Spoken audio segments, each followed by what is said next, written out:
서울 강남의 한 대학병원 새벽 6시입니다. 정형외과 수술실 복도에는 벌써 한 남자가 서 있습니다. 이진우, 47살. 그의 손은 지금도 수술 전 손 소독을 하듯 정확한 동작으로 움직이고 있습니다. 27년 의사 생활, 그중 15년을 이 병원에서 보냈습니다. 그의 수술 성공률은 98.3%. 동료들은 그를 살아있는 교과서라고 부릅니다. 하지만 오늘 아침 진우의 얼굴에는 평소와 다른 그림자가 드리워져 있습니다. 어젯밤 아내 한수연이 그에게 말했습니다. 우리 이제 각자 살아요. 전 더 이상 못 견디겠어요. 결혼 20해 만에 처음 들어본 말이었습니다. 안녕하세요. 저는 이진우입니다. 서울대 의대를 나와서 이 병원 정형외과에서 15년째 일하고 있습니다. 사람들은 제 수술 실력을 칭찬합니다. 한 밀리미터의 오차도 용납하지 않는 정확함, 어떤 상황에서도 흔들리지 않는 침착함. 하지만 어젯밤 제 아내는 저에게 이혼을 이야기했습니다. 당신은 제 몸을 만지는 게 아니라 검사하는 것 같아요. 수연이가 한 말입니다. 저는 그 말을 이해할 수 없었습니다. 저는 항상 아내에게 최선을 다했으니까요. 건강검진 날짜를 챙기고 영양제를 정확한 시간에 챙겨주고 체온이 조금만 올라가도 즉시 해열제를 준비했습니다. 무엇이 문제였을까요? 수술이 끝난 오후 3시, 저는 의사 휴게실에서 커피를 마시고 있었습니다. 그때 산부인과 박민지 교수가 들어왔습니다. 민지 교수는 저보다 5살 많은 52살, 이 병원에서 25년을 일한 베테랑입니다. 진우 교수, 얼굴이 왜 그래요? 민지 교수의 물음에 저는 대답 대신 쓴웃음을 지었습니다.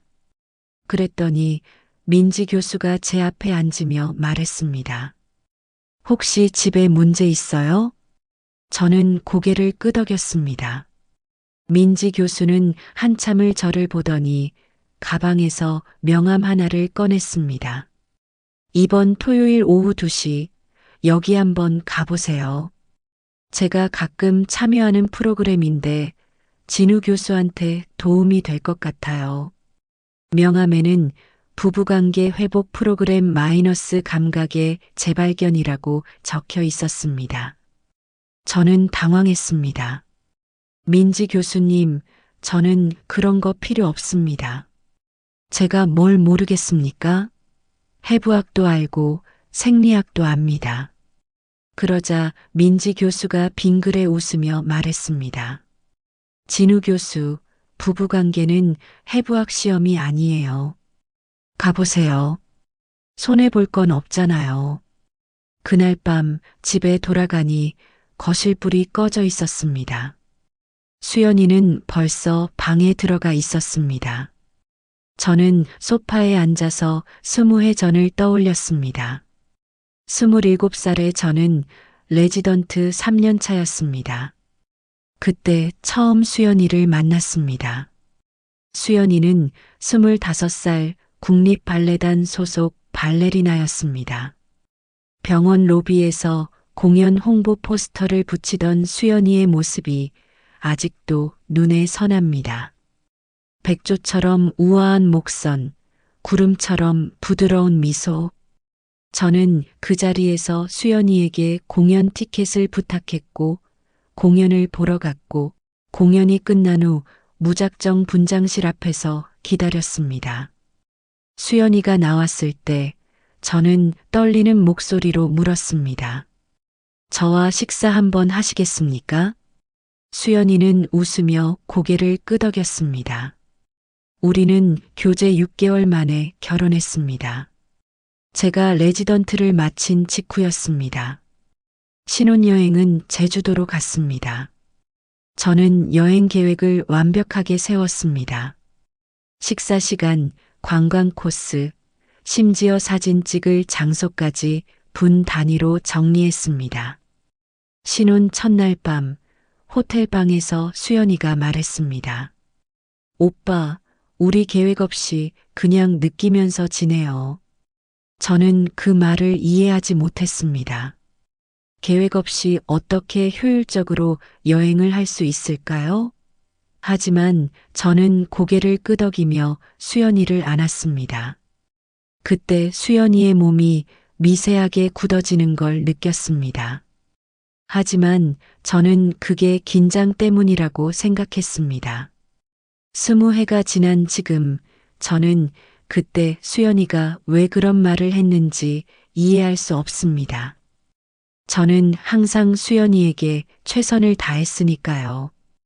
토요일 오후 저는 민지 교수가 준 주소를 찾아갔습니다. 서초동의 한 조용한 건물 3층, 마음과 몸 연구소라는 간판이 붙어 있었습니다. 문을 열고 들어가니 6명 정도의 남자들이 앉아 있었습니다. 모두 제 또래거나 조금 더 나이가 많아 보였습니다.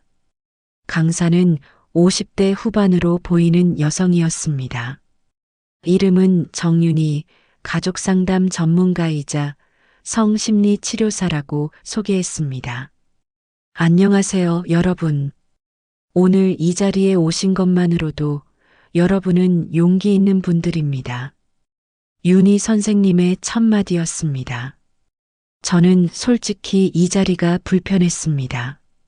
하지만 민지 교수의 부탁이기도 했고 무엇보다 수연이의 말이 계속 머릿속을 맴돌았기 때문에 자리를 지켰습니다. 여러분, 여성의 몸은 솔직합니다. 하지만 대부분의 남성은 그 신호를 듣지 않습니다. 윤희 선생님이 말을 이었습니다. 많은 남성분들이 이렇게 말씀하십니다. 열심히 해줬는데 왜 반응이 없을까? 하지만 문제는 열심히 하지 않아서가 아닙니다. 순서와 타이밍을 모르기 때문입니다. 저는 그 말을 듣는 순간 묘한 기분이 들었습니다. 수술도 순서와 타이밍이 중요합니다. 아무리 뛰어난 술기를 가지고 있어도 순서를 어기면 환자는 위험해집니다. 그런데 저는 아내에게 순서를 생각해 본 적이 있었을까요? 여러분, 오늘부터 5주 동안 우리는 함께 배울 겁니다. 기술이 아니라 감각을, 빠름이 아니라 기다림을, 자극이 아니라 교감을. 강의가 끝나고 집으로 돌아오는 길, 저는 차 안에서 20해 전 신혼여행을 다시 떠올렸습니다. 그때 수연이가 했던 말, 우리 계획 없이 그냥 느끼면서 지내요. 그 말 속에 이미 답이 있었던 건 아닐까요? 집에 도착하니 수연이가 거실에 앉아 있었습니다. 발레 학원 일을 마치고 온 모양이었습니다. 수연이는 10년 전 발레리나를 그만두고 지금은 동네에서 작은 발레 학원을 운영하고 있습니다. 어디 갔다 와요? 수연이의 물음에 저는 대답을 망설였습니다. 그런데 이상하게도 거짓말을 하고 싶지 않았습니다. 부부관계 회복 프로그램 강에 들었어. 수연이의 눈이 커졌습니다. 그리고는 쓴웃음을 지었습니다. 당신이 그런 데를 가다니. 신기하네요. 그 목소리에는 비웃음도 기대도 없었습니다. 그냥 차갑고 무덤덤한 목소리였습니다. 그 순간 저는 깨달았습니다. 수연이는 이미 저를 포기했다는 것을. 저는 가슴이 철렁 내려앉았습니다. 수연아, 저는 말을 꺼내려다가 멈췄습니다. 무슨 말을 해야 할지 몰랐기 때문입니다. 수연이는 일어서서 방으로 들어갔습니다. 그날 밤 저는 잠을 이룰 수 없었습니다. 다음 날 아침 병원 복도에서 민지 교수를 만났습니다. 어땠어요, 진우 교수? 솔직히 잘 모르겠습니다. 제가 뭘 잘못한 건지도 모르겠고, 민지 교수가 제 어깨를 톡 쳤습니다. 진우 교수 수술할 때 첫 번째 절개가 제일 중요하잖아요. 부부관계도 마찬가지예요. 첫 번째 터치가 모든 걸 결정합니다. 천천히 배워가세요. 그날 저녁 저는 집 서재에서 오래된 상자를 꺼냈습니다. 결혼 전 수연이가 제게 쓴 편지들이 들어 있었습니다. 그 중 한 장을 펼쳤습니다. 오빠, 나는 오빠가 완벽해서 좋은 게 아니에요. 오빠가 나를 볼 때 내 마음을 느껴주는 것 같아서 좋은 거예요. 오빠의 눈빛이 내 마음을 어루만져 주는 것 같거든요. 저는 그 편지를 읽으며 가슴이 먹먹해졌습니다. 27살의 저는 수연이의 마음을 느낄 줄 알았습니다. 그런데 47살이 된 지금 저는 수연이의 몸도 마음도 느끼지 못하고 있었습니다. 그날 밤 저는 다음 강의가 기다려졌습니다. 저는 변해야 했습니다. 아니, 27살의 제가 알았던 것을 다시 배워야 했습니다. 다음 토요일 저는 강의실에 일찍 도착했습니다. 이번에는 다른 참가자들과 눈을 마주쳤습니다. 서로 어색하게 고개를 끄덕였습니다. 우리는 모두 같은 고민을 가진 사람들이었습니다. 윤희 선생님이 들어오며 말했습니다. 오늘은 여러분께 중요한 이야기를 하려고 합니다. 여성의 몸이 말하는 신호에 대해서요. 선생님은 화이트보드에 뇌의 그림을 그렸습니다. 남성의 성적 반응은 주로 시각과 직접적인 자극에서 시작됩니다. 하지만 여성은 다릅니다. 여성의 몸은 감정과 연결되어 있습니다. 안전하다고 느낄 때, 존중받는다고 느낄 때, 그때 비로소 몸이 열립니다. 저는 그 말을 듣는 순간 제가 수연이를 대했던 방식을 떠올렸습니다. 저는 항상 효율적으로 행동했습니다. 빠르게, 정확하게, 마치 수술하듯이. 하지만 수연이는 환자가 아니었습니다. 이진우 교수님, 윤희 선생님이 저를 불렀습니다. 교수님은 의사시죠? 그럼 알 겁니다. 몸은 거짓말을 하지 않는다는 것을요. 저는 고개를 끄덕였습니다. 맞습니다. 몸의 반응은 정직합니다. 그렇다면 부인의 몸이 굳어질 때 그게 무엇을 의미하는지 아십니까? 저는 대답할 수 없었습니다. 선생님이 부드럽게 말을 이었습니다. 그건 거부가 아닙니다. 두려움입니다. 내가 또 실망하는 건 아닐까 하는 두려움이죠.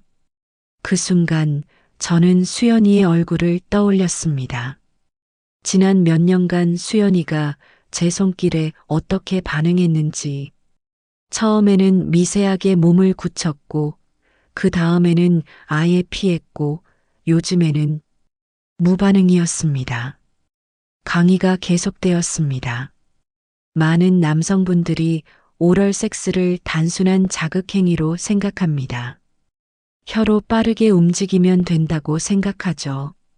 하지만 여성이 원하는 건 자극이 아닙니다. 리듬입니다. 기다림입니다. 그리고 무엇보다 이 사람이 나를 느끼고 있구나 하는 확신입니다. 옆에 앉은 참가자가 손을 들었습니다. 40대 중반으로 보이는 남자였습니다. 선생님, 그럼 구체적으로 어떻게 해야 합니까? 윤희 선생님이 미소를 지었습니다. 서두르지 마세요. 오늘은 이론만 배울 겁니다. 다음 주부터 단계별로 알려드릴게요. 하지만 먼저 여러분이 알아야 할 게 있습니다. 선생님은 우리를 둘러보았습니다. 여성의 몸은 갑작스러운 강한 자극에 놀랍니다. 마치 밝은 곳에서 갑자기 어두운 곳으로 들어갔을 때 눈이 적응하지 못하는 것처럼요. 여성의 몸도 적응 시간이 필요합니다. 느린 호흡, 점진적인 온기, 그것이 문을 여는 열쇠입니다. 강의가 끝난 후 저는 카페에 들러 커피를 마셨습니다. 창밖을 보니 젊은 연인들이 손을 잡고 걸어가고 있었습니다. 남자가 여자의 손을 살짝 쥐자 여자가 웃으며 남자를 바라봤습니다.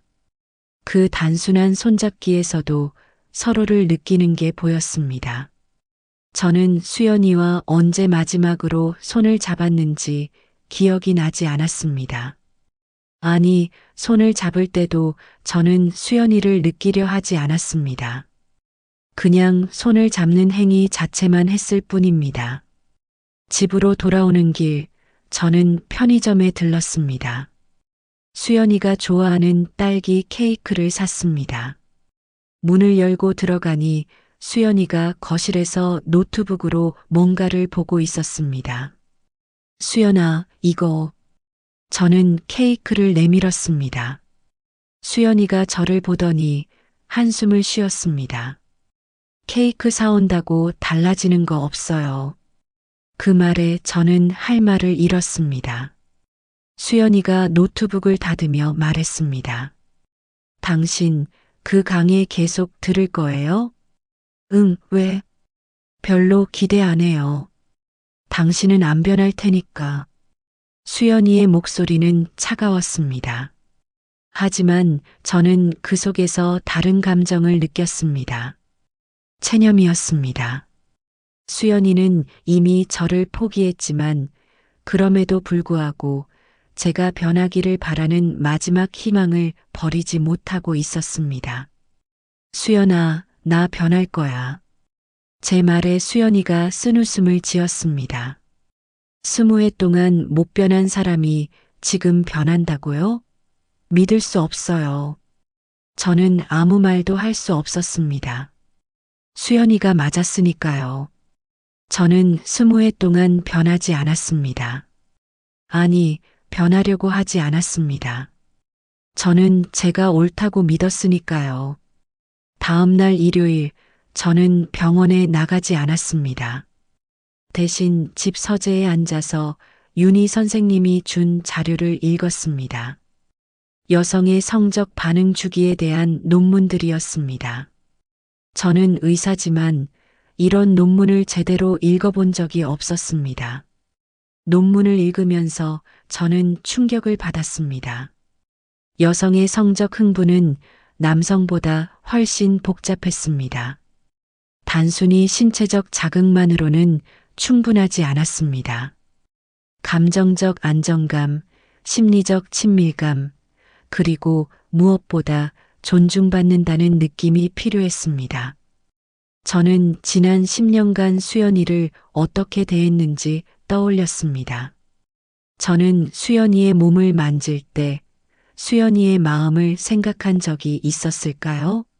저는 그저 절차대로 순서대로 효율적으로 행동했을 뿐입니다. 그날 저녁 딸 지혜가 집에 왔습니다. 지혜는 고등학교 3학년, 올해 대학 입시를 앞두고 있습니다.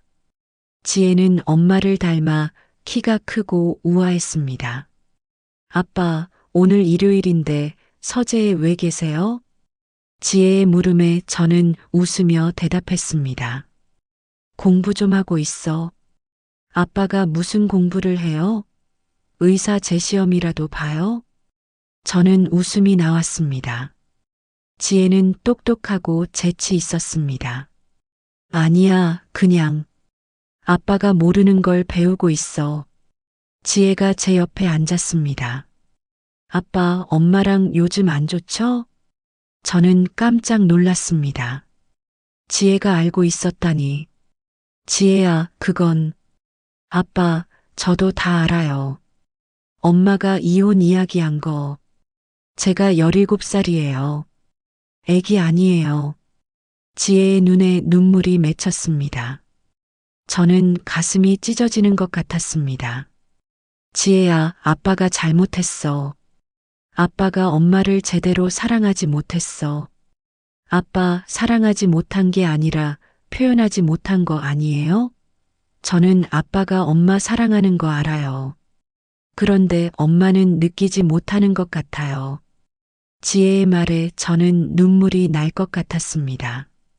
17살짜리 딸이 저보다 관계를 더 잘 이해하고 있었습니다. 아빠, 엄마가 발레 학원에서 제자들한테 하는 말 들어봤어요? 엄마는 애들한테 이렇게 말해요. 발레는 기술이 아니라 감정이야. 내 마음이 움직여야 내 몸도 움직여. 아빠도 엄마한테 그렇게 해야 하는 거 아니에요? 저는 지혜를 안았습니다. 제 딸이 이렇게 성숙하게 자란 걸 그제야 알았습니다. 다음 토요일 세 번째 강의가 시작되었습니다. 윤희 선생님이 말했습니다. 오늘부터 본격적으로 5단계 루트를 배우겠습니다. 하지만 그 전에 한 가지만 기억하세요. 이 모든 건 기술이 아닙니다. 태도입니다. 여러분이 상대를 어떻게 바라보느냐, 그것이 모든 것을 결정합니다. 저는 고개를 끄덕였습니다. 저는 이제 알았습니다. 제가 배워야 할 건 새로운 기술이 아니라 잊어버린 마음이었습니다. 강의가 끝난 후 저는 민지 교수에게 전화를 걸었습니다. 민지 교수님, 고맙습니다. 교수님이 저를 여기 보내주셔서요. 어머, 진우 교수 목소리가 달라졌네요. 뭔가 깨달은 게 있어요? 네, 제가 얼마나 무지했는지 알게 됐습니다. 민지 교수가 웃었습니다. 그걸 아는 게 시작이에요, 진우 교수. 집으로 돌아오는 길, 저는 꽃집에 들렀습니다. 수연이가 좋아하는 튤립을 샀습니다. 집에 들어가니 수연이가 소파에 앉아 있었습니다. 이게 뭐예요? 수연이가 꽃을 보며 물었습니다. 그냥 주고 싶어서. 수연이는 꽃을 받지 않았습니다. 당신 꽃 사온다고 달라지는 거 없어요. 저는 꽃을 테이블에 놓았습니다. 알아. 하지만 나 변하고 싶어. 진심이야. 수연이가 저를 보았습니다. 그 눈빛에는 의심과 희망이 섞여 있었습니다. 저는 그 눈빛을 읽을 수 있었습니다. 처음으로 저는 수연이의 마음을 느꼈습니다. 네 번째 강의 날, 저는 누구보다 일찍 강의실에 도착했습니다. 윤희 선생님이 들어오시며 제게 미소를 지었습니다. 진우 교수님, 요즘 얼굴이 많이 밝아지셨네요. 선생님, 조금씩 알아가고 있는 것 같습니다. 좋아요. 그럼 오늘은 본격적으로 5단계를 배워봅시다. 윤희 선생님이 화이트보드에 숫자를 적었습니다. 1부터 5까지. 여러분, 오늘 배울 5단계는 단순히 성적인 기술이 아닙니다. 이것은 상대를 존중하는 방법이자 상대의 몸이 말하는 언어를 배우는 과정입니다. 첫 번째 단계, 입술로 문을 두드리기. 많은 남성들이 바로 핵심 부위로 갑니다. 하지만 그건 초인종도 누르지 않고 남의 집에 들어가는 것과 같습니다. 여성의 몸은 허락이 필요합니다. 강요된 허락이 아니라 자발적인 초대가 필요합니다. 윤희 선생님이 설명을 이었습니다. 입술을 가볍게 대세요. 키스하듯이. 하지만 움직이지 마세요. 그냥 닿아 있으세요. 상대의 호흡이 어떻게 변하는지 느끼세요. 몸이 긴장하는지 아니면 이완되는지 느끼세요. 상대가 준비되지 않았다면 거기서 멈추세요. 조급함은 모든 것을 망칩니다. 저는 수첩에 필기를 했습니다.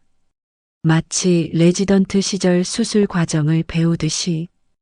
하지만 이번에는 다른 마음가짐이었습니다. 이건 시험이 아니었습니다. 수연이를 이해하는 과정이었습니다. 두 번째 단계, 경계선의 감각 살리기. 여러분, 혀끝으로 자극하지 마세요. 혀끝은 날카롭습니다. 대신 혀의 옆면을 사용하세요.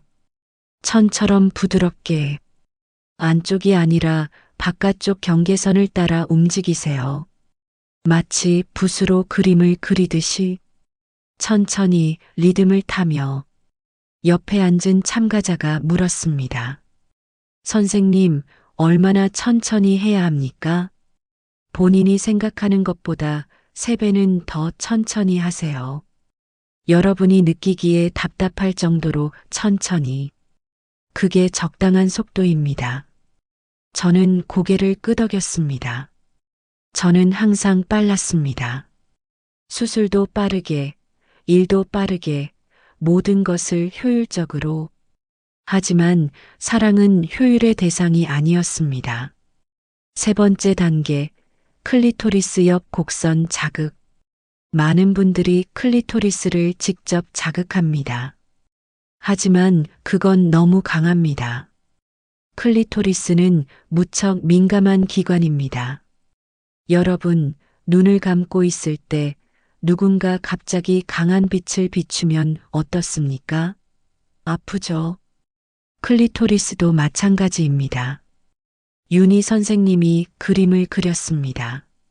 중심부가 아니라 옆 곡선을 자극하세요. 간접적으로. 마치 달을 직접 보는 게 아니라 달빛을 느끼듯이. 그 주변의 부드러운 곡선이 진짜 핵심입니다. 거기를 천천히 원을 그리듯 자극하세요. 네 번째 단계, 숨결을 실은 터치. 혀만 사용하지 마세요. 숨결을 사용하세요. 따뜻한 숨을 천천히 불어넣으세요. 혀보다 숨결이 더 감각을 깨웁니다. 차가운 숨이 아닙니다. 따뜻하고 부드러운 숨. 상대의 피부에 닿는 온기를 상상하세요. 저는 그 말을 듣는 순간 예전에 읽었던 의학 논문이 떠올랐습니다.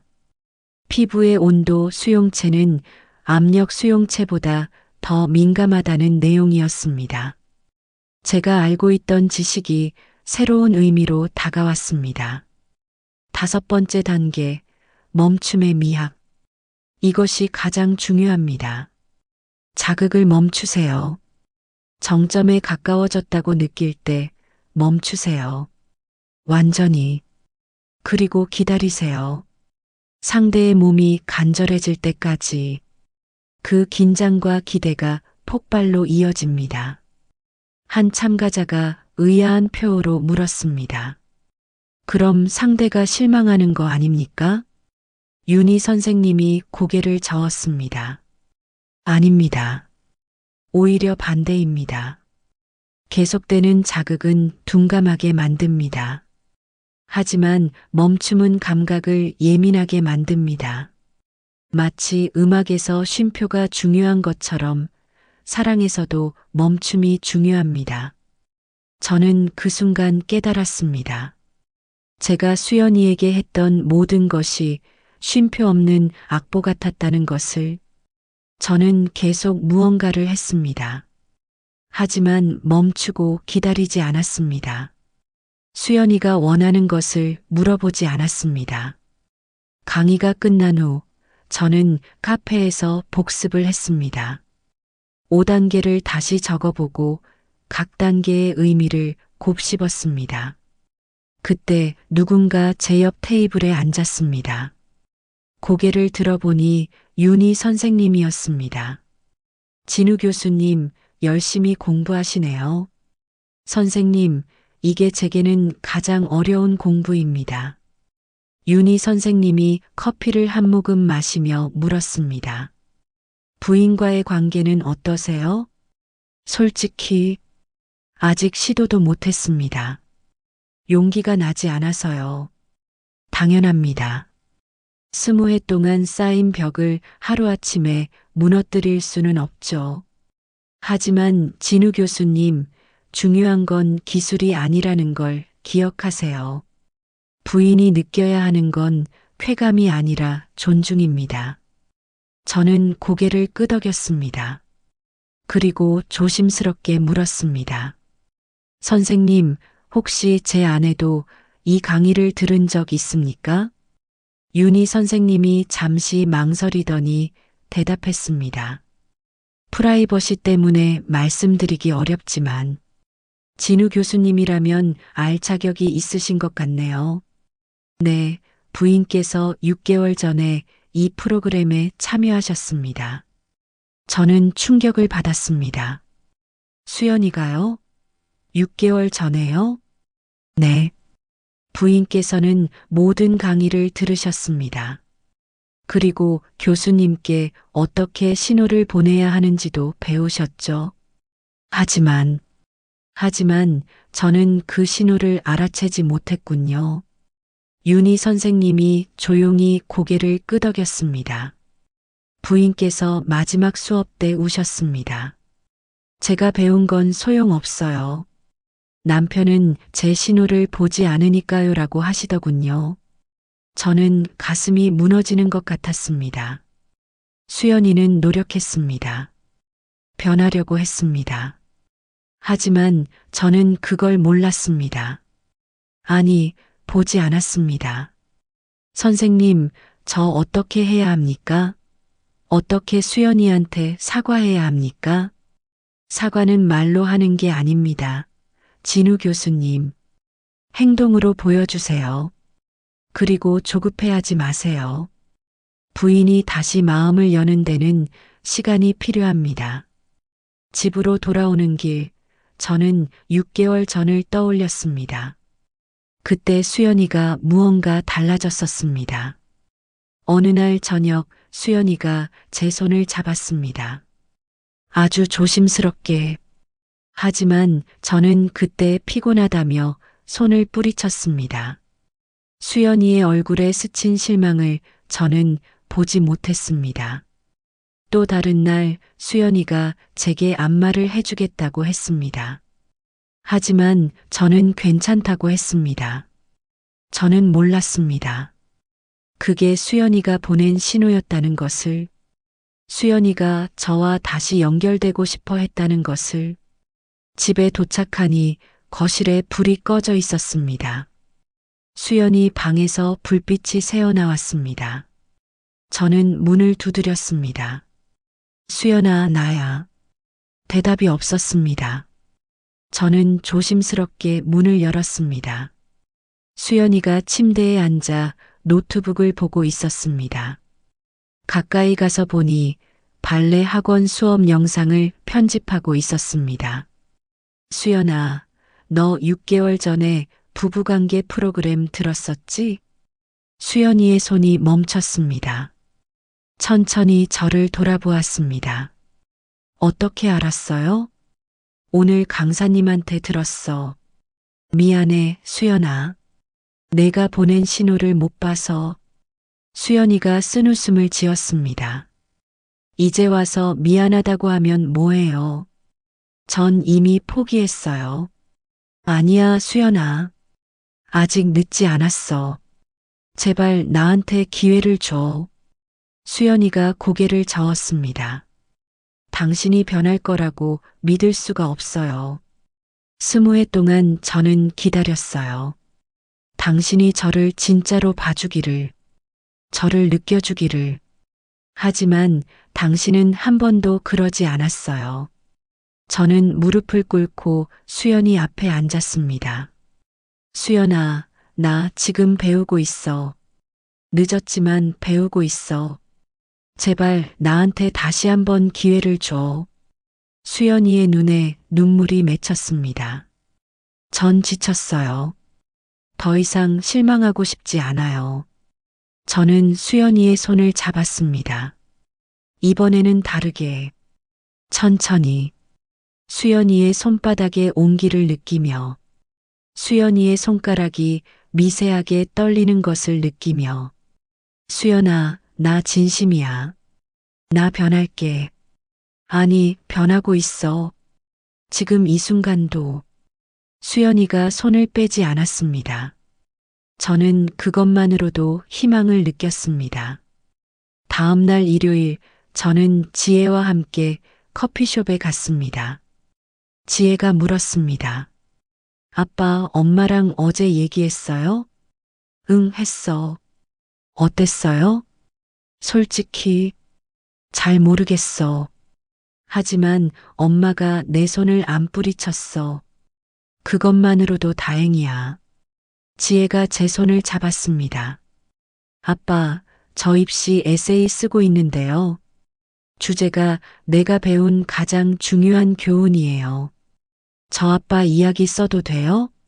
내 이야기? 무슨 이야기? 아빠가 지금 배우고 있는 거요.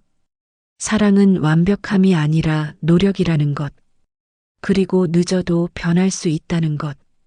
저는 지혜를 꼭 안았습니다. 제 딸이 이렇게 따뜻한 사람으로 자란 것이 자랑스러웠습니다. 지혜야, 그래. 내 에세이에 써. 그리고 아빠한테도 보여줘. 아빠가 얼마나 부족한 사람인지 되새기고 싶으니까.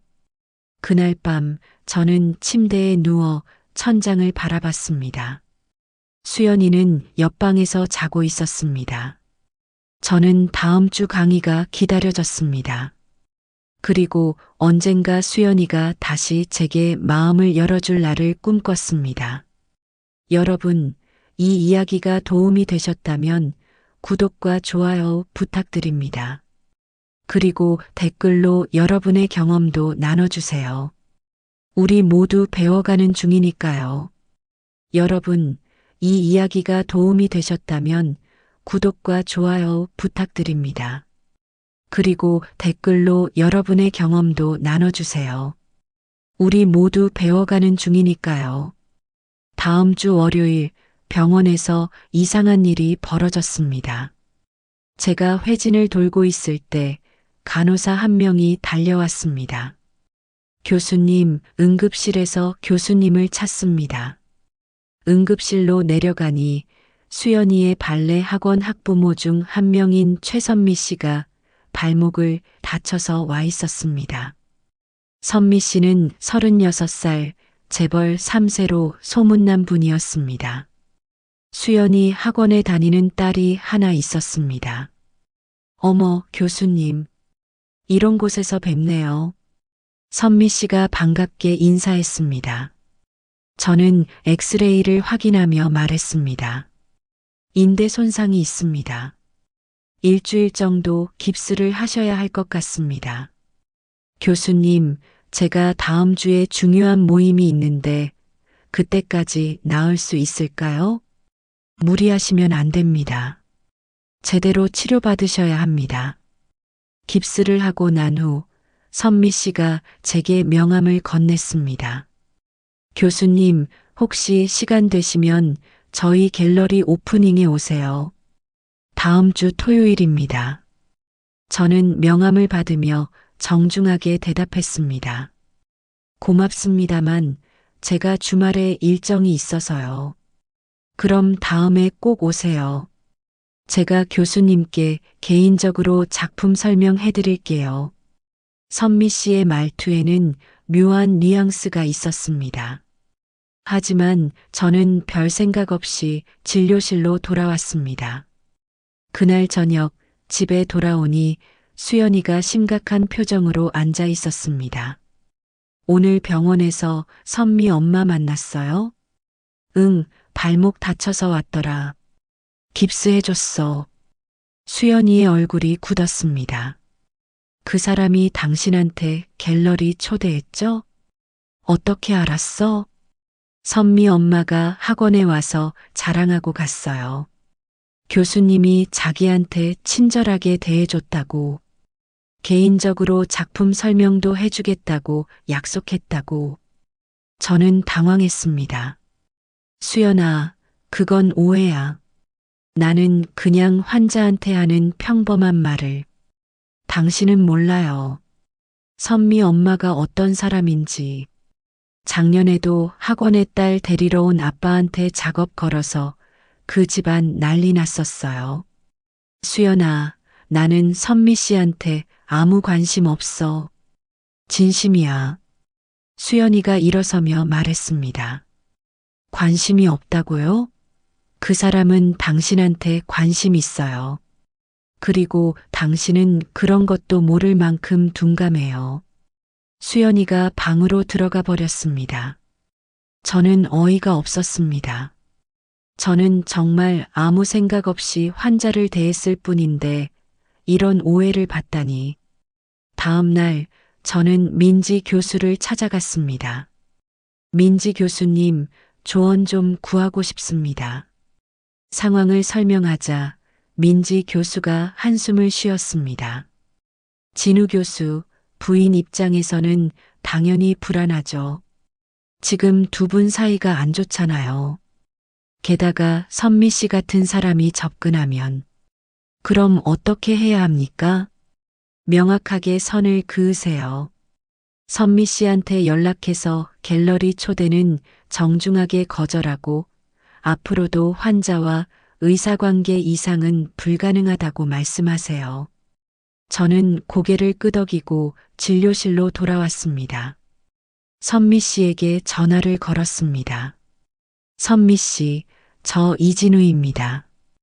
갤러리 초대 감사합니다만 제가 환자분들과 사적인 만남은 갖지 않는 원칙이 있습니다. 양해 부탁드립니다. 전화기 너머로 선미 씨의 웃음소리가 들렸습니다. 교수님, 너무 딱딱하시네요. 그냥 예술 감상하러 오시는 건데요. 혹시 부인이 오해하신 건 아니죠? 그런 게 아니라 제 개인적인 원칙입니다. 알겠어요. 아쉽네요. 교수님 같은 분이랑 예술 이야기 나누고 싶었는데 전화를 끊고 나서 저는 안도의 한숨을 쉬었습니다. 그날 저녁 집에 돌아가 수연이에게 말했습니다. 수연아, 선미 씨한테 전화해서 거절했어. 명확하게. 수연이가 놀란 표정으로 저를 봤습니다. 정말요? 응. 나는 너밖에 없어, 수연아. 다른 여자는 눈에 들어오지도 않아. 수연이의 눈에 눈물이 맺혔습니다. 하지만 이내 고개를 돌렸습니다. 말은 쉽죠. 행동으로 보여줘요. 그 주 토요일 5번째 강의가 있었습니다. 윤희 선생님이 말했습니다. 오늘은 실전 시뮬레이션입니다. 여러분이 배운 5단계를 머릿속으로 그려보세요. 하지만 기억하세요. 실제 상황에서는 교과서대로 되지 않습니다. 상대의 반응을 읽어야 합니다. 한 참가자가 손을 들었습니다. 선생님, 만약 상대가 거부하면 어떻게 합니까? 멈추세요. 즉시 거부는 거부입니다. 억지로 진행하면 모든 게 끝납니다. 대신 물어보세요. 내가 뭘 잘못했어? 무엇이 불편해? 소통이 없으면 아무것도 시작할 수 없습니다. 강의가 끝난 후 저는 집으로 가는 길에 수연이가 좋아하는 케이크 가게에 들렀습니다. 하지만 케이크 대신 수연이가 예전에 좋아하던 허브티를 샀습니다. 집에 도착하니 수연이가 소파에 앉아 책을 읽고 있었습니다. 수연아, 이거. 저는 허브티를 건넸습니다. 수연이가 놀란 표정으로 포장을 받습니다. 이거 제가 좋아하던 거잖아요. 어떻게 기억했어요? 기억하고 있었어. 근데 내가 요즘 안 마셔서 잊었나 했어. 수연이가 조용히 말했습니다. 제가 3년 전에 그만뒀어요. 당신이 허브티 냄새 싫다고 해서 저는 멍해졌습니다. 제가 그런 말을 했었나요? 기억이 나지 않았습니다. 하지만 수연이는 기억하고 있었습니다. 그리고 저 때문에 자기가 좋아하던 것을 포기했던 것입니다. 수연아, 미안해. 나는 그런 것도 몰랐어. 당신은 항상 몰랐어요. 제가 뭘 좋아하는지, 뭘 싫어하는지, 뭘 원하는지. 당신은 그냥 당신이 편한 대로만 살았어요. 수연이의 목소리가 떨렸습니다. 저도 처음에는 참았어요. 사랑하니까. 당신이 바쁜 사람이니까. 하지만 10년, 20년. 저는 점점 지쳐갔어요. 저는 당신의 그림자처럼 살았어요. 당신 편의에 맞춰서 저는 수연이 앞에 무릎을 꿇었습니다. 수연아, 정말 미안해. 나는 내가 당연히 행복한 줄 알았어.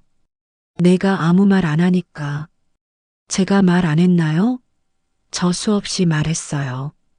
하지만 당신은 듣지 않았어요. 아니, 들으려 하지 않았어요. 수연이가 눈물을 흘렸습니다. 당신 알아요? 결혼 10년 차 때 제가 당신한테 같이 발레 공연 보러 가자고 했었어요. 당신은 피곤하다고 했죠. 15년 차 때 제가 주말에 제주도 가자고 했어요. 당신은 환자 수술 있다고 했죠. 20년 차인 올해 저는 더 이상 아무것도 제안하지 않았어요. 어차피 거절당할 거니까. 저는 할 말을 잃었습니다. 수연이의 말이 모두 사실이었으니까요. 저는 늘 제 일을 우선순위에 뒀습니다. 수연이는 항상 이 순위에서 밀렸습니다.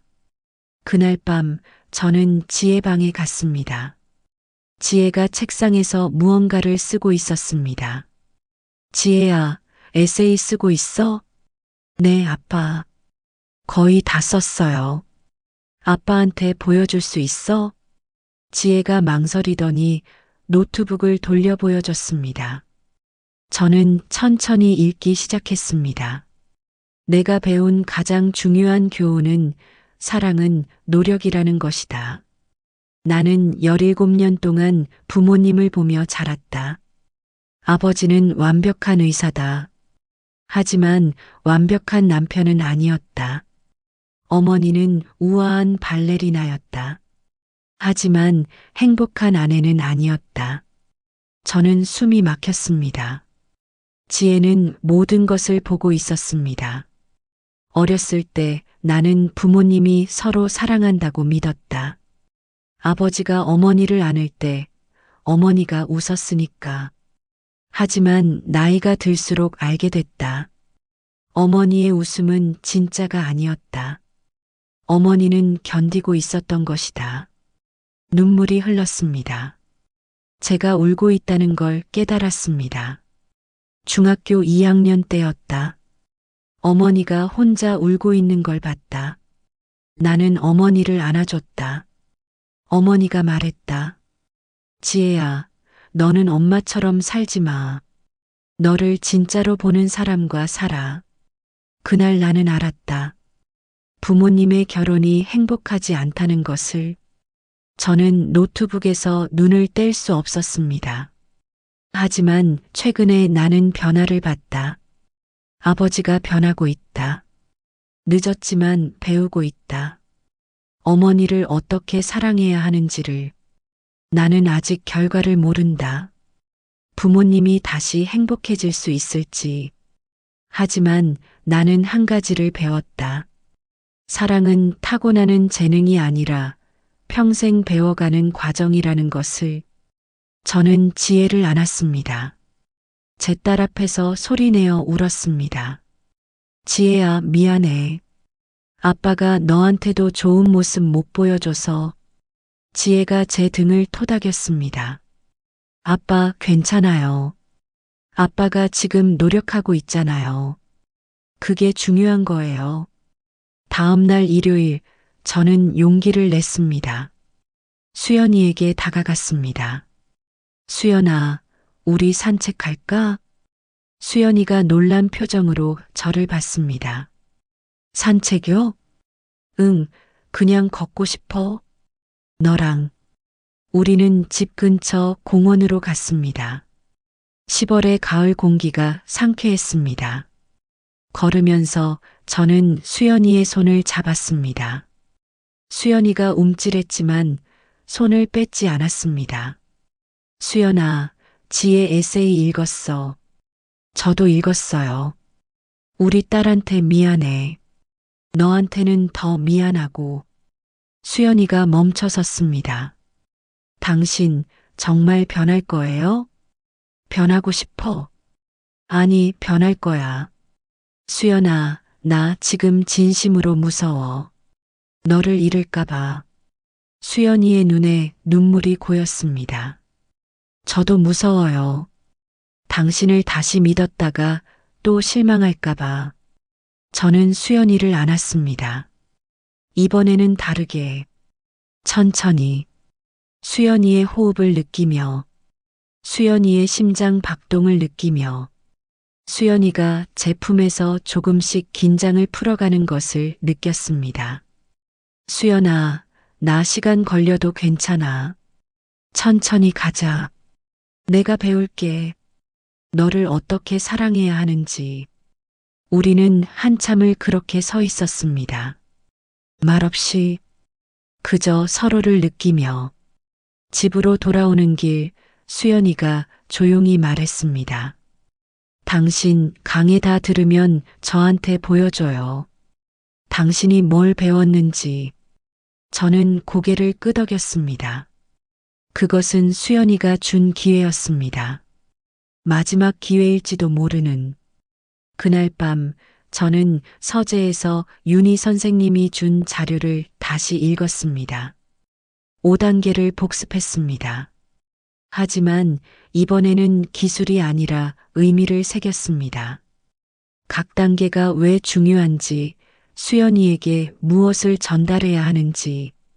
첫 번째 단계, 입술로 문을 두드리기. 이것은 허락을 구하는 것입니다. 내가 들어가도 될까? 하고 묻는 것입니다. 두 번째 단계, 경계선의 감각 살리기. 이것은 존중입니다. 나는 내 경계를 존중해야 하고 말하는 것입니다. 세 번째 단계, 클리토리스 옆 곡선 자극. 이것은 배려입니다. 나는 내가 편안하기를 원해하고 전하는 것입니다. 네 번째 단계, 숨결을 실은 터치. 이것은 온기입니다. 나는 너와 함께 호흡하고 있어 하고 느끼게 하는 것입니다. 다섯 번째 단계, 멈춤의 미학. 이것은 기다림입니다. 나는 내 속도를 존중해야 하고 약속하는 것입니다. 저는 깨달았습니다. 이 5단계는 단순히 성적 기술이 아니었습니다. 이것은 사랑의 언어였습니다. 제가 20회 동안 잊고 있었던 언어. 다음 주 마지막 강의 날이 다가왔습니다. 저는 긴장되고 떨렸습니다. 오늘 강의가 끝나면 저는 수연이에게 제가 배운 것을 보여줘야 했습니다. 준비가 됐을까요? 아니, 저는 완벽하지 않았습니다. 하지만 진심이었습니다. 그것만으로 충분할까요? 여러분, 관계에서 가장 중요한 것은 완벽함이 아니라 진심입니다. 이 영상이 도움이 되셨다면 좋아요 버튼 눌러주세요. 그리고 여러분의 이야기도 댓글로 들려주세요. 우리 모두 함께 배워가고 있습니다. 마지막 강의 날 저는 누구보다 일찍 도착했습니다. 윤희 선생님이 들어오시며 저를 보고 미소 지었습니다. 진우 교수님, 오늘이 마지막이네요.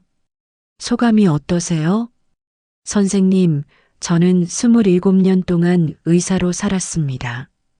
하지만 이 5주 동안 진짜 중요한 것을 배웠습니다. 윤희 선생님이 고개를 끄덕이며 자리에 앉았습니다. 다른 참가자들도 하나둘 들어왔습니다. 모두의 얼굴에 진지함이 묻어났습니다. 여러분, 축하합니다. 5주 과정을 모두 마쳤습니다. 하지만 기억하세요. 이것은 끝이 아니라 시작입니다. 여러분이 배운 것을 실천하는 것, 그것이 진짜 시작입니다. 윤희 선생님이 우리를 둘러보았습니다. 오늘은 마지막으로 가장 중요한 것을 말씀드리겠습니다. 사랑의 진짜 리듬에 대해서요. 선생님이 칠판에 글자를 썼습니다. 멈춤.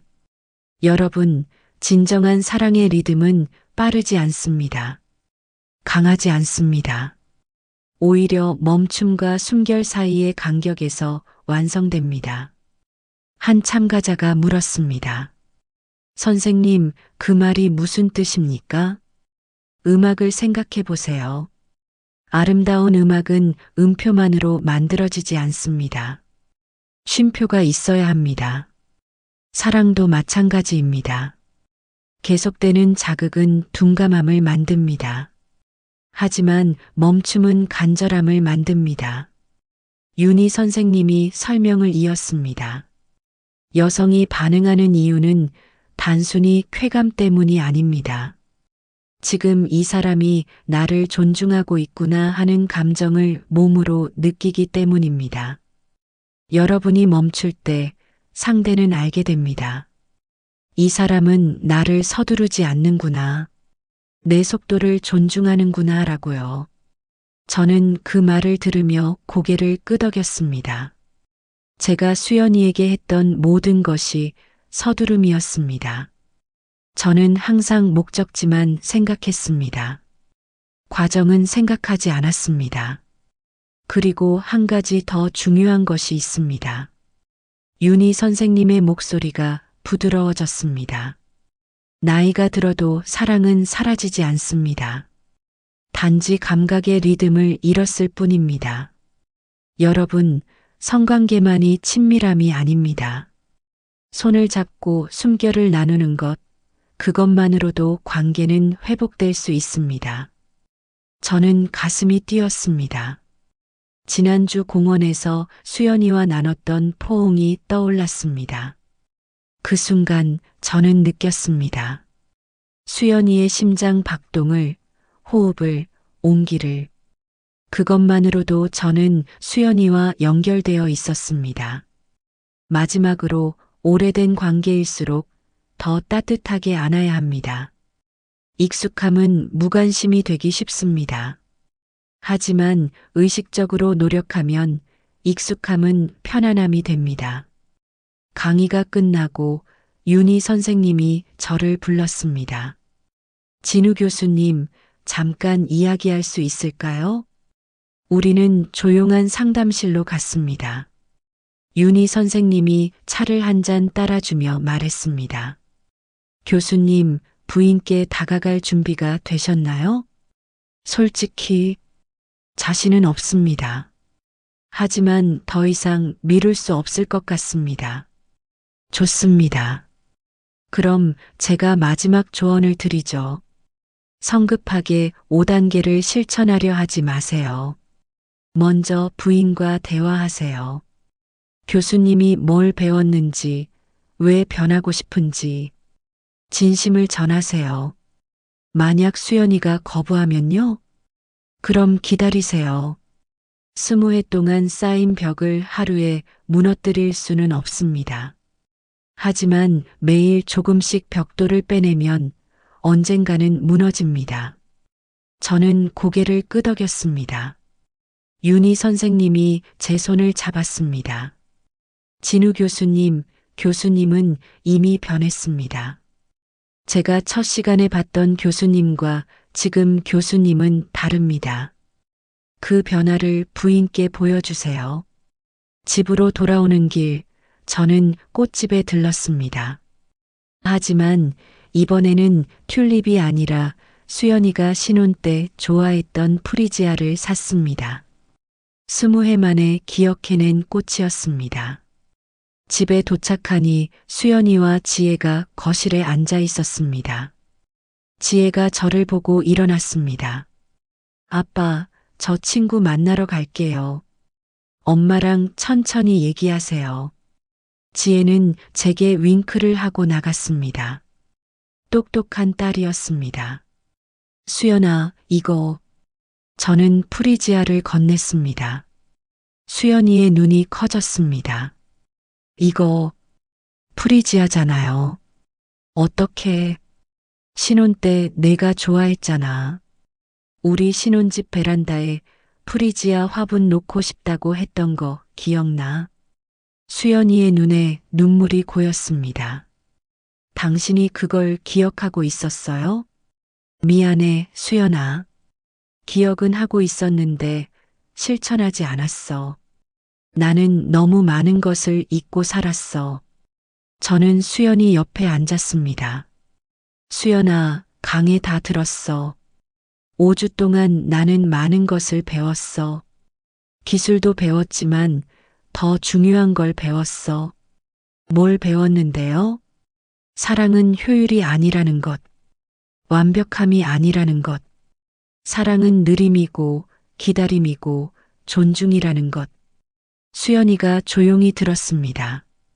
수연아, 나는 너를 환자 대하듯 대했어. 증상을 파악하고 처방을 내리고 효율적으로 치료하려고 했어. 하지만 너는 환자가 아니었어. 너는 내 아내였어. 내가 사랑하는 사람이었어. 왜 이제 와서? 늦었어. 나도 알아. 하지만 수연아, 지금이라도 괜찮아. 나 변할게. 아니, 변하고 있어. 저는 수연이의 손을 잡았습니다. 천천히. 윤희 선생님이 가르쳐 준 대로. 손을 잡는 것도 첫 번째 단계처럼 허락을 구하듯이. 수연아, 나 오늘 밤 너한테 보여주고 싶은 게 있어. 내가 배운 것. 하지만 내가 원하지 않으면 안 할 거야. 난 더 이상 너를 강요하고 싶지 않아. 수연이가 떨리는 목소리로 말했습니다. 무서워요. 당신이 또 저를 실망시킬까봐. 나도 무서워. 내가 제대로 못할까봐. 하지만 수연아, 나 진심이야. 그리고 이번에는 너의 반응을 볼 거야. 내가 원하지 않으면 즉시 멈출 거야. 수연이가 한참을 저를 바라보았습니다. 그리고 천천히 고개를 끄덕였습니다. 한 번만요. 이번이 마지막이에요. 당신이 또 예전처럼 하면 전 정말 끝낼 거예요. 저는 수연이를 안았습니다. 그리고 속삭였습니다. 고마워, 수연아. 기회 줘서. 그날 밤 우리는 침실로 갔습니다. 저는 서두르지 않았습니다. 먼저 수연이와 누워서 이야기를 나눴습니다. 지난 20회에 대해서, 우리가 잊고 있었던 것들에 대해서. 수연아, 기억나? 우리 처음 만났을 때. 기억하죠? 당신이 공연장에서 저를 기다리고 있었잖아요. 그때 너 너무 예뻤어. 지금도 예뻐. 수연이가 웃었습니다. 오랜만에 보는 진짜 웃음이었습니다. 저는 천천히 수연이에게 다가갔습니다.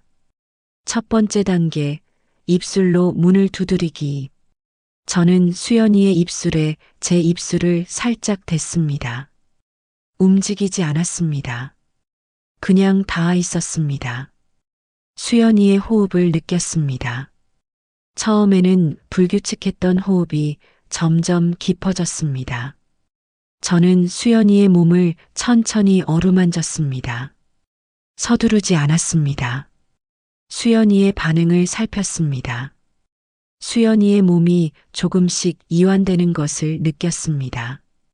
두 번째 단계, 경계선의 감각 살리기. 저는 혀끝이 아니라 혀의 옆면을 사용했습니다. 천처럼 부드럽게. 수연이의 몸이 미세하게 떨렸습니다. 하지만 이번에는 긴장이 아니었습니다. 기대였습니다. 세 번째 단계, 클리토리스 옆 곡선 자극. 저는 중심부가 아니라 주변의 부드러운 곡선을 자극했습니다. 천천히, 원을 그리듯이. 수연이의 호흡이 거칠어졌습니다. 네 번째 단계, 숨결을 실은 터치. 저는 혀를 멈추고 따뜻한 숨을 불어넣었습니다. 수연이가 작은 신음을 흘렸습니다. 20회 만에 듣는 소리였습니다. 그리고 다섯 번째 단계, 멈춤의 미학. 수연이가 정점에 가까워졌다고 느꼈을 때 저는 멈췄습니다. 완전히. 수연이가 제 머리를 잡았습니다. 왜 멈췄어요? 기다리고 있어. 내가 원할 때까지. 수연이의 몸이 떨렸습니다. 긴장과 기대로. 저는 천천히 다시 시작했습니다. 이번에는 수연이의 몸이 완전히 열렸습니다. 수연이가 제 이름을 불렀습니다. 20회 만에 진심으로. 그날 밤 우리는 오랜만에 진짜로 사랑을 나눴습니다. 기술이 아니라 감정으로, 효율이 아니라 교감으로. 끝난 후 수연이가 제 품에 안겨 울었습니다. 당신 정말 변했네요. 아니야, 수연아. 나는 27살의 나로 돌아간 거야. 내가 사랑했던 그 사람으로. 수연이가 저를 꼭 안았습니다. 당신 늦었지만 고마워요. 다시 시도해줘서. 저는 수연이의 머리에 입을 맞췄습니다. 나야말로 고마워. 기회 줘서. 다음 날 아침 저는 수연이보다 일찍 일어나 아침을 준비했습니다. 수연이가 좋아하는 과일 샐러드와 허브티.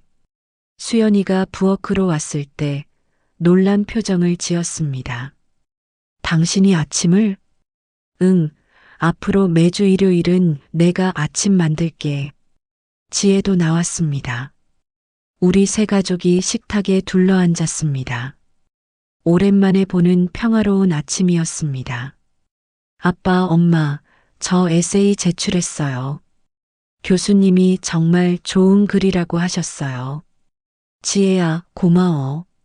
내가 아빠를 깨우쳐줘서. 아빠가 변한 거예요. 제가 한 건 없어요. 수연이가 제 손을 잡았습니다. 저는 수연이를 바라봤습니다.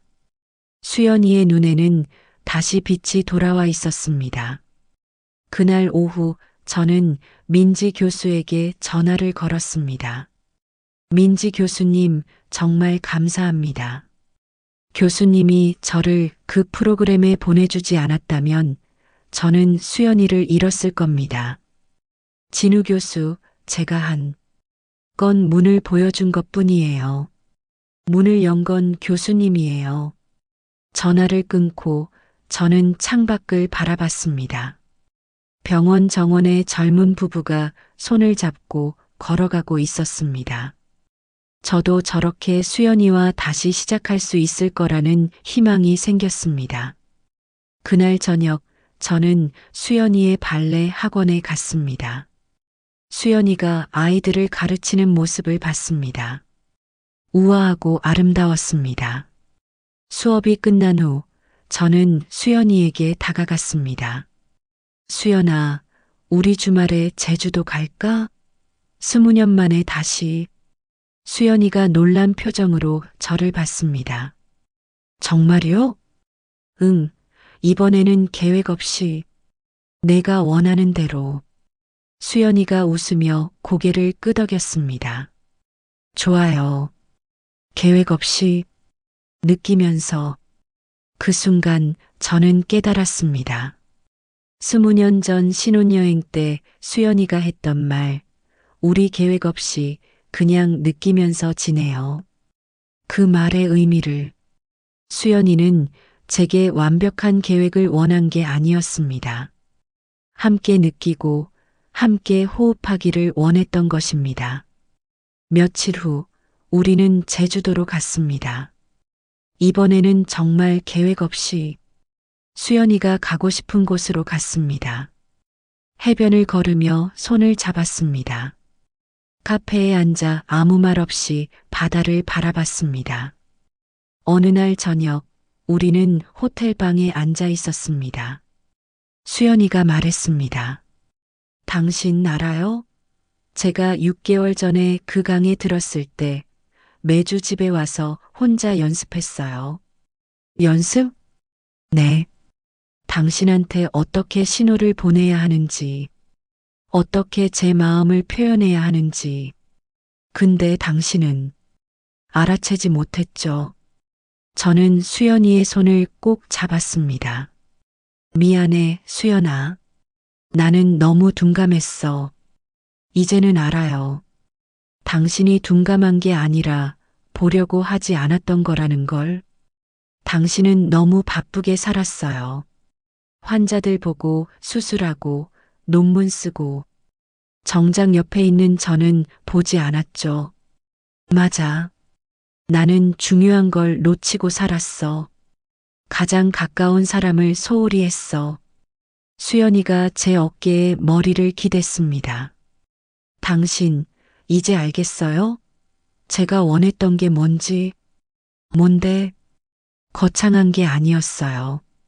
그냥 저를 봐주는 것, 제 말을 들어주는 것, 제가 힘들 때 안아주는 것.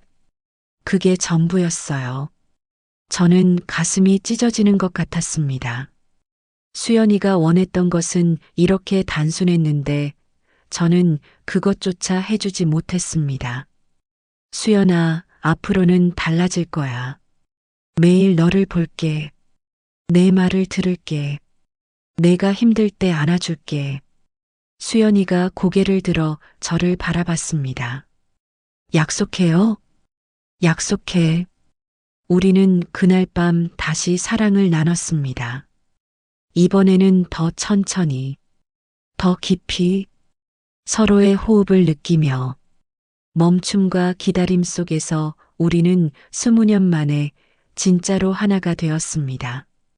제주도에서 돌아온 후 저는 병원 스케줄을 조정했습니다. 일주일의 하루는 반드시 수연이와 시간을 보내기로 했습니다. 처음에는 동료들이 의아해했습니다. 진우 교수, 무슨 일이에요? 항상 일만 하던 사람이. 민지 교수가 물었습니다. 저는 웃으며 대답했습니다. 인생에서 가장 중요한 환자를 돌보기로 했습니다. 아, 부인이요? 네. 제가 너무 오래 방치했더니 중증이 되어서요. 민지 교수가 웃었습니다. 잘하셨어요, 진우 교수. 부부관계가 좋아지니까 얼굴도 밝아지셨네요. 실제로 제 삶이 변했습니다.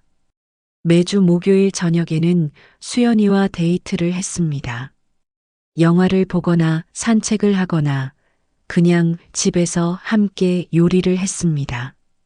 대단한 일을 한 것은 아니었습니다. 하지만 그 작은 것들이 우리를 다시 연결시켰습니다. 한 달이 지났습니다. 어느 토요일 아침 수연이가 제게 말했습니다. 당신 오늘 학원에 같이 갈래요? 발레 공연 준비하는데 당신 의견 듣고 싶어요. 내가 발레를 뭘 알아? 몰라도 돼요. 그냥 봐주기만 하면 돼요. 저는 수연이와 함께 학원에 갔습니다. 아이들이 연습하는 모습을 봤습니다. 수연이가 아이들을 가르치는 모습을 봤습니다. 수연이는 정말 아름다웠습니다. 왜 제가 이걸 진작 보지 못했을까요? 연습이 끝나고 한 어머니가 다가왔습니다. 선미 씨였습니다. 어머, 교수님. 여기서 뵙네요. 안녕하세요. 발목은 괜찮으십니까? 네, 덕분에 다 나았어요. 선미 씨가 수연이를 보며 말했습니다. 원장님, 남편분이 정말 다정하시네요. 주말에 학원까지 같이 오시다니. 수연이가 제 팔을 끼며 웃었습니다. 네, 저희 남편이 요즘 많이 달라졌어요. 선미 씨가 어색하게 웃으며 자리를 떴습니다. 저는 수연이에게 속삭였습니다. 내 팔 왜 끼고 그래? 선 긋는 거예요. 제 남편이라고. 저는 웃음이 났습니다. 수연이의 질투가 귀여웠습니다. 2달이 지났습니다. 지혜가 대학 합격 통지를 받았습니다. 우리는 세 가족이 외식을 나갔습니다. 축하해, 지혜야. 내가 원하던 대학에 합격했네. 감사해요, 아빠. 근데 아빠, 제 에세이가 합격에 큰 역할을 했대요. 정말? 네. 면접 때 교수님들이 제 에세이에 대해 많이 물어보셨어요. 부모님이 어떻게 관계를 회복했는지, 제가 그걸 보면서 뭘 배웠는지. 수연이가 지혜의 손을 잡았습니다. 지혜야, 내가 우리를 많이 도와줬어. 고마워. 엄마, 아빠, 전 그냥 행복해요. 우리 가족이 다시 웃을 수 있어서. 저는 2사람을 바라봤습니다.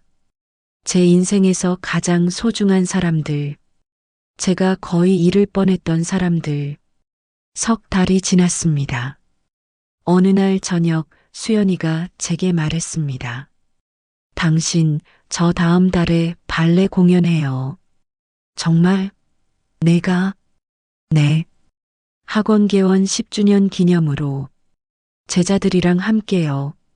수연아, 그럼 너 다시 무대에 서는 거네? 수연이가 고개를 끄덕였습니다. 10년 만이에요. 떨리지만 하고 싶어요. 당신 꼭 올 거죠? 당연하지. 앞자리에 앉을게. 공연 날이 왔습니다. 저는 극장 앞자리에 앉아 있었습니다. 지혜가 옆에 앉았습니다. 음악이 흐르고 막이 올랐습니다. 수연이가 무대에 올랐습니다. 10년의 공백이 있었지만 수연이는 여전히 아름다웠습니다. 아니, 더 아름다웠습니다. 이제는 기술이 아니라 감정으로 춤추고 있었습니다. 수연이의 몸짓 하나하나에서 이야기가 느껴졌습니다. 공연이 끝나고 저는 무대 뒤로 달려갔습니다. 수연이를 안았습니다. 수연아, 정말 아름다웠어. 너무 멋있었어. 수연이가 제 품에서 울었습니다. 당신이 와줘서 고마워요. 당신이 보고 있다는 것만으로 힘이 났어요. 나도 고마워, 수연아. 나한테 다시 기회를 줘서. 우리는 그날 밤 집으로 돌아와서 와인을 마셨습니다. 지혜는 친구 집에서 자기로 했습니다. 둘만의 시간이었습니다. 수연아, 우리 20년 잘 살아보자. 이제 시작이에요, 당신. 맞아. 이제 시작이야. 우리는 그날 밤 다시 사랑을 나눴습니다. 이번에는 더 깊이, 더 천천히, 5단계를 하나하나 음미하며 멈춤과 기다림 속에서 우리는 진짜 사랑을 느꼈습니다. 사랑은 기억이 아니라 감각의 깊이에서 피어납니다. 저는 그것을 배웠습니다. 20년의 결혼 생활 끝에서야. 넉 달째 저는 이제 자연스럽게 수연이를 대했습니다. 아침에 일어나면 수연이를 꼭 안아줬습니다. 저녁에 퇴근하면 수연이에게 먼저 물었습니다. 오늘 어땠어? 주말에는 수연이가 원하는 것을 했습니다. 발레 공연을 보러 가거나 산책을 하거나 그냥 집에서 함께 요리를 했습니다. 작은 것들이었습니다. 하지만 그 작은 것들이 우리를 연결했습니다. 손을 잡고 숨결을 나누고 서로를 느끼는 것. 그것만으로도 충분했습니다. 어느 날 저녁 수연이가 제게 말했습니다. 당신 알아요? 제가 6개월 전에 이혼을 결심했을 때 마지막으로 한 가지만 시도해 보기로 했어요. 뭔데? 그 강의요. 제가 변하면 혹시 당신도 변할까 해서요.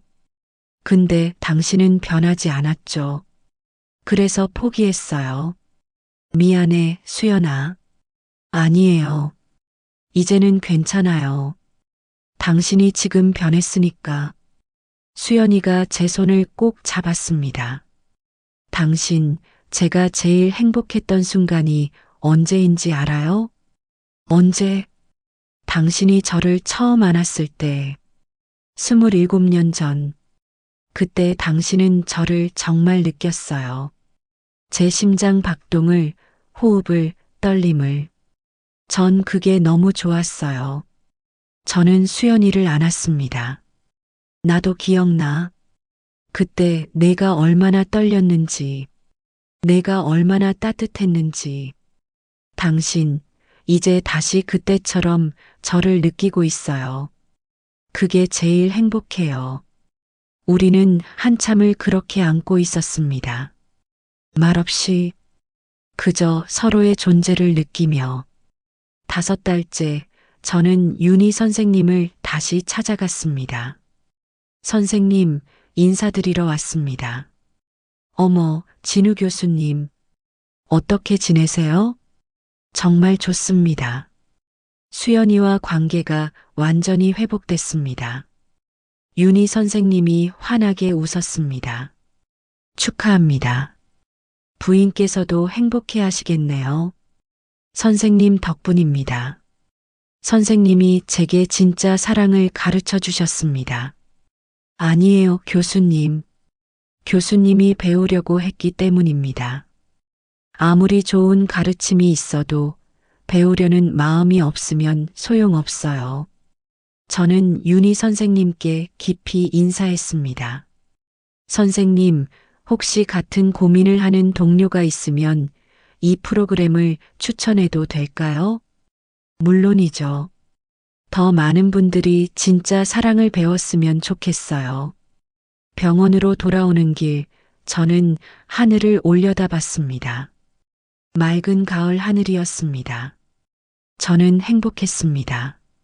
진짜로 6달째 저는 병원에서 강의를 했습니다. 레지던트들을 대상으로 한 강의였습니다. 주제는 의사의 삶과 균형이었습니다. 여러분, 저는 27년 동안 의사로 살았습니다. 그동안 수많은 환자를 치료했습니다. 하지만 정작 제 옆에 있는 가장 소중한 사람은 제대로 돌보지 못했습니다. 젊은 레지던트들이 저를 바라봤습니다. 의사는 환자를 돌보는 사람입니다. 하지만 그 전에 우리도 한 사람의 남편이고 아내이고 부모입니다. 일도 중요하지만 관계는 더 중요합니다. 여러분, 아무리 바빠도 가족을 소홀히 하지 마세요. 잃고 나면 되돌리기 어렵습니다. 강의가 끝나고 한 레지던트가 다가왔습니다. 교수님, 저도 요즘 아내와 관계가 안 좋습니다. 조언 부탁드립니다. 저는 그에게 윤희 선생님의 프로그램을 소개했습니다. 그리고 말했습니다. 가장 중요한 건 상대를 느끼는 겁니다. 말로만이 아니라 행동으로, 몸으로. 서두르지 말고 기다리고 존중하세요.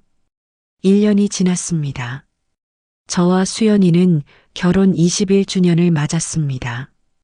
우리는 다시 제주도로 갔습니다. 같은 호텔, 같은 방에 묵었습니다.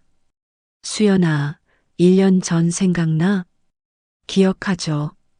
당신이 프리지아를 사왔던 날. 그날이 우리의 진짜 시작이었던 것 같아. 맞아요.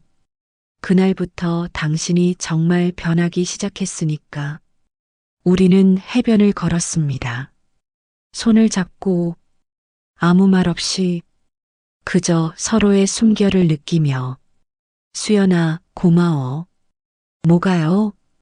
나를 포기하지 않아줘서, 나한테 다시 기회를 줘서. 수연이가 제 손을 꼭 잡았습니다. 저야말로 고마워요. 당신이 변하려고 노력해줘서. 그날 밤 우리는 호텔방에서 사랑을 나눴습니다. 이제는 자연스럽게 5단계를 의식하지 않아도 제 몸이 기억하고 있었습니다. 천천히 부드럽게 존중하며 멈춤과 기다림 속에서 우리는 하나가 되었습니다. 사랑 후 수연이가 제 품에 안겨 말했습니다.